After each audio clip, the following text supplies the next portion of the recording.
I picked up this beef heart from the farmer's market a year ago. Every once in a while, I think about it sitting in the back of my freezer and I wonder how I should cook it. Well, I'm finally cooking it today and I decided to try the sous vide method since I wanted it to be tender, and this is pretty much a foolproof method. I just covered it in salt on both sides, threw it in the bag with some rosemary, and then vacuum sealed it. As I was placing it in the pot, I realized I added too much water, so I had to do a quick water removal while the meat went in. Luckily, there was no mess and I just added a chef's press to weigh it down. I put it in for 130 degrees Fahrenheit for 3 hours. There was fat on the piece that didn't render out, probably would have been able to at a higher temp. You can have half my heart. Thank you.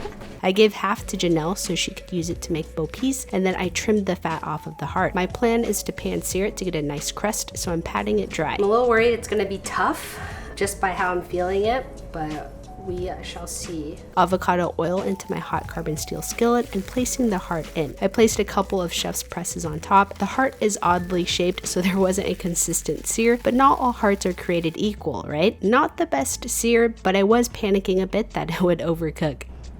That's good. At first, when I took it out of the sous vide, I didn't think it was cooked enough. And then after I seared it, I thought it overcooked it, but it's actually perfect. It's got the gaminess of the heart, and by not putting too much like seasoning on it, the beef heart taste is there. Eating Lisa's bleeding, dripping heart. It's so good. This is my favorite thing that you made today. Agreed.